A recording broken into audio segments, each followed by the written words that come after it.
Hey everyone, welcome to the podcast. My name is Jeffrey and I'll be your host.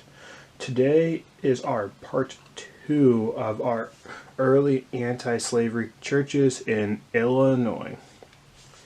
Our first part focused mainly just on the Baptists.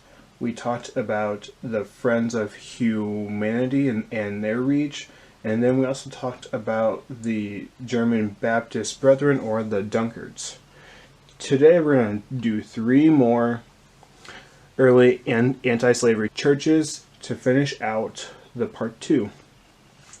We're going to start off with the Methodists. A lot of the early Methodist circuit riders were from the South. The first Methodist class was established in St. Clair County in 1793. Captain Joseph Ogle was the leader of that first class. The second class was established in 1798 in Madison County. The first Methodist church building was built in 1805. Goshen was the site chosen. If you're not familiar where Goshen is, it was actually later renamed Edwardsville, so just that area around Edwardsville was all Goshen. Under the Methodist Episcopal Church, gradual emancipation was adopted in 1784 at their first general conference in Baltimore, Maryland.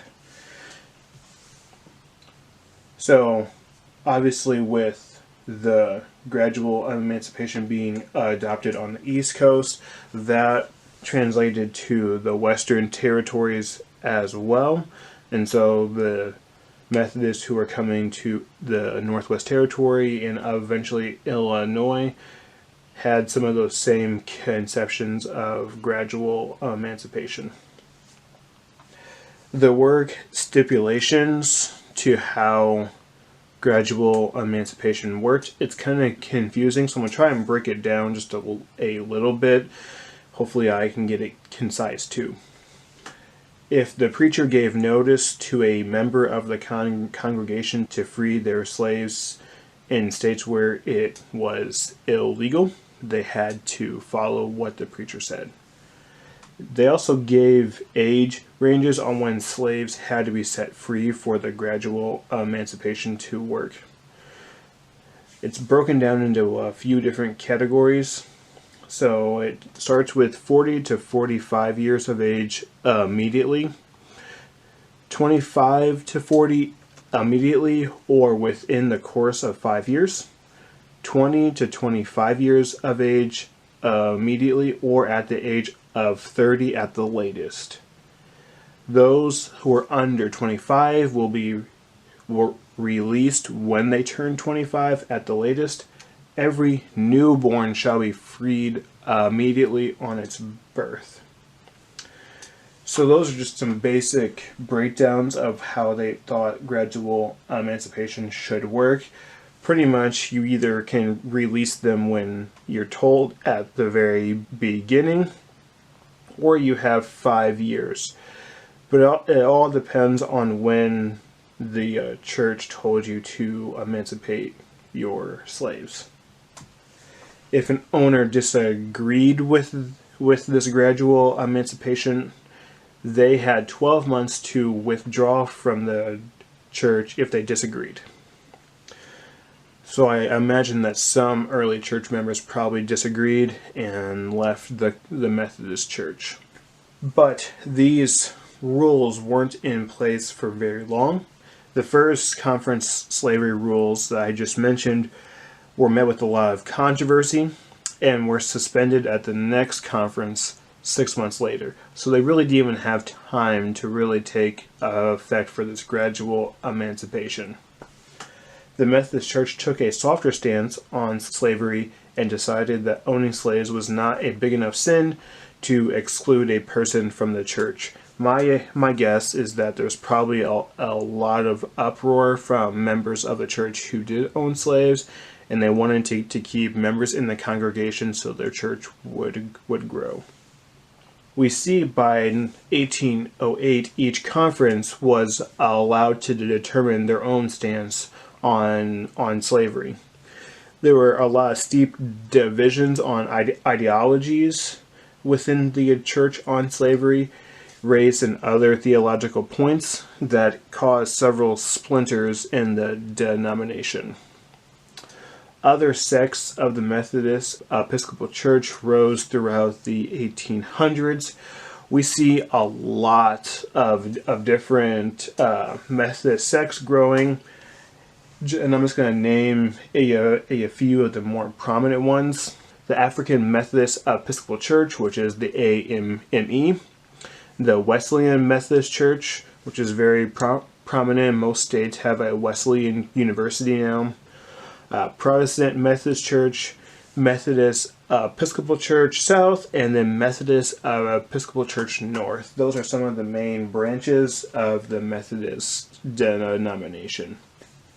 Going into Illinois now, the Methodist Conference here ruled unanimously to prohibit the selling of men, women, and children with the intent to enslave them.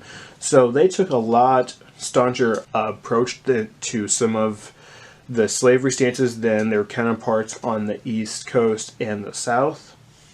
They also took a staunch approach that a preacher in the Cache River Circuit was expelled because he sold one of his slaves south, and he split up a husband and wife slave family.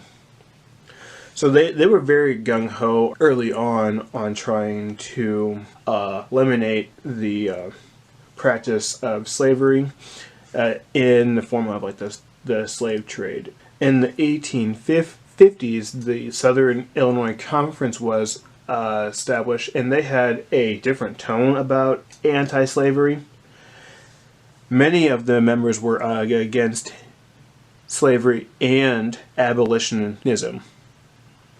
They favored colonization to Liberia. So there's a lot of church groups that are across the nation that are against slavery, but they also don't want blacks in the country, and so they wanted to colonize them away from us so they could not take up jobs or labor positions that some of the poor farmers and workers wanted.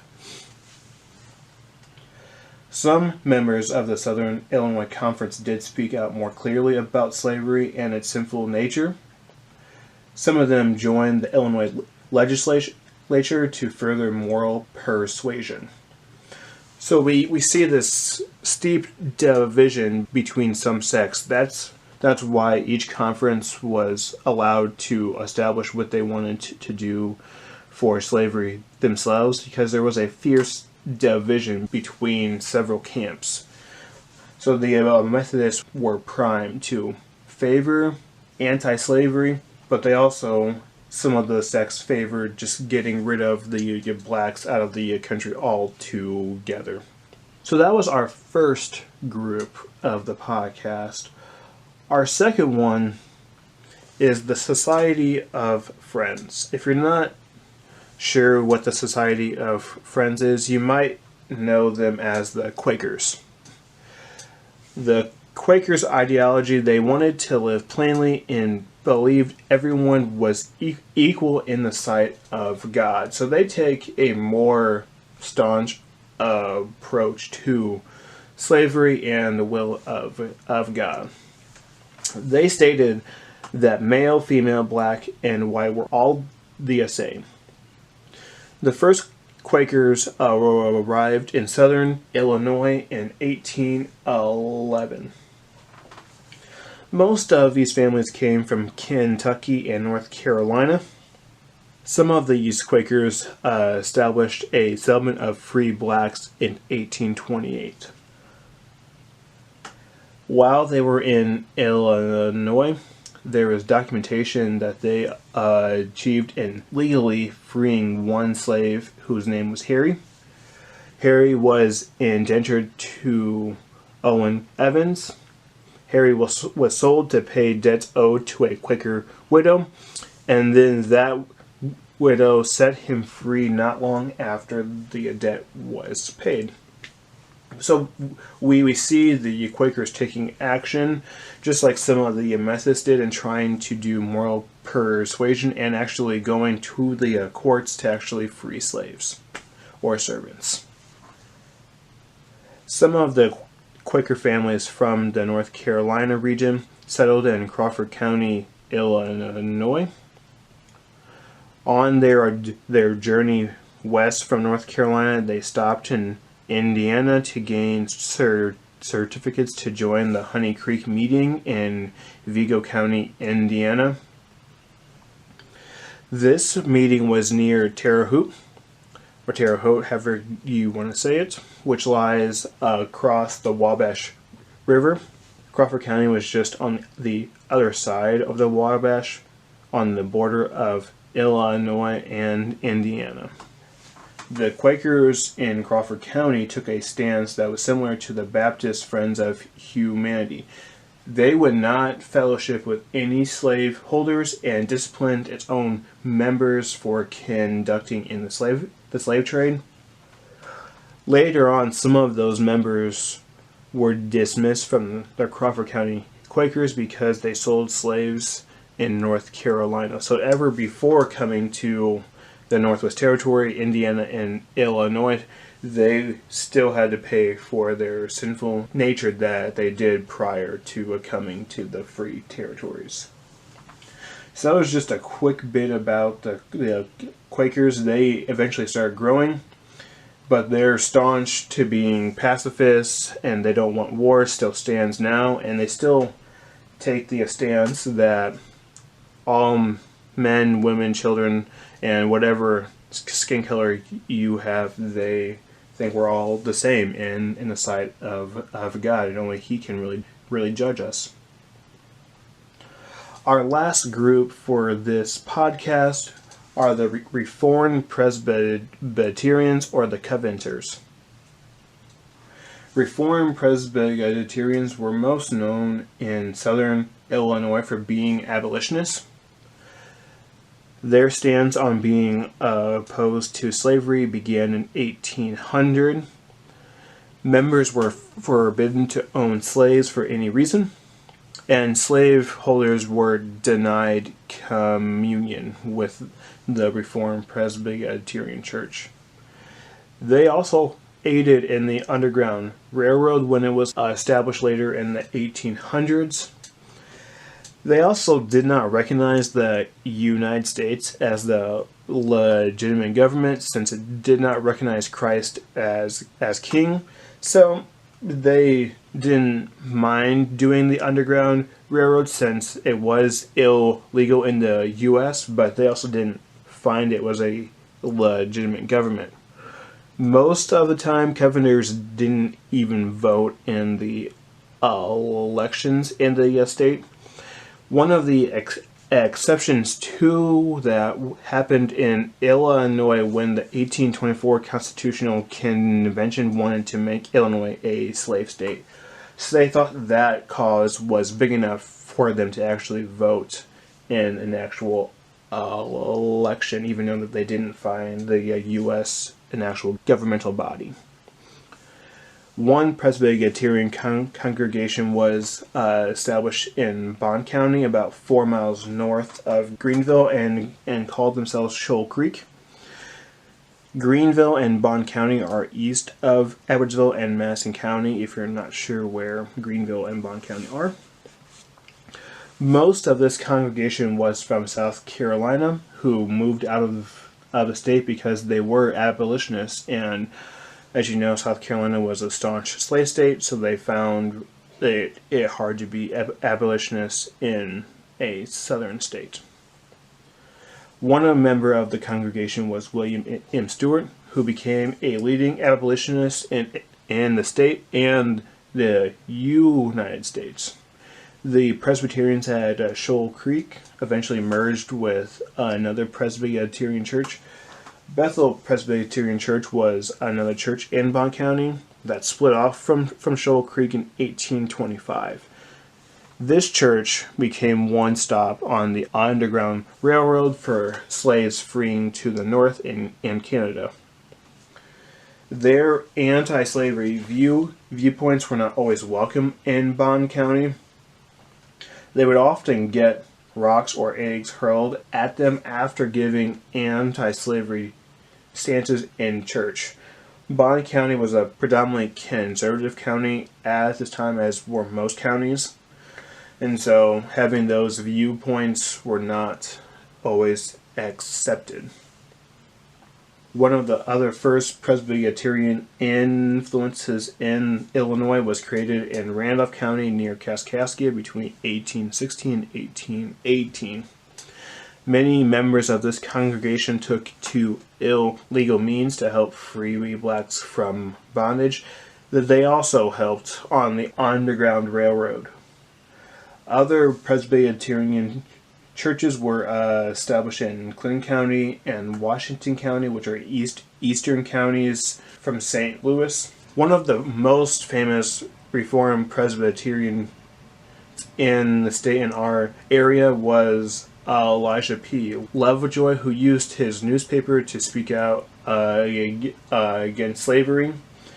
He was killed in Alden for the words that he wrote condemning that practice.